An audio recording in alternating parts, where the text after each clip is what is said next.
আসসালামু আলাইকুম। আজকের রেসিপি হচ্ছে চিংড়ি মাছের মালাইকারি। চিংড়ি প্রথমে লবণ হলুদ দিয়ে ভেজে নিচ্ছি।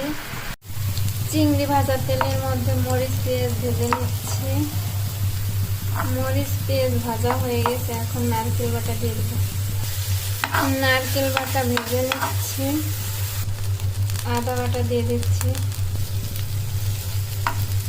নারকেল আদা রসুন বাটা হয়ে গেছে, এখন একটু পানি দিব।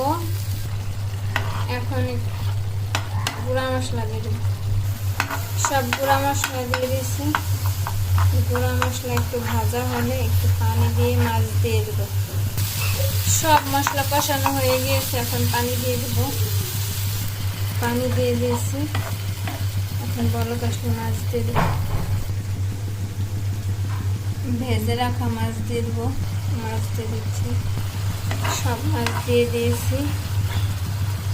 এখন ভালোভাবে নেড়ে চেড়ে দিচ্ছি।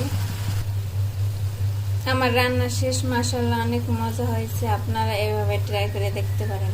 ধন্যবাদ সবাইকে।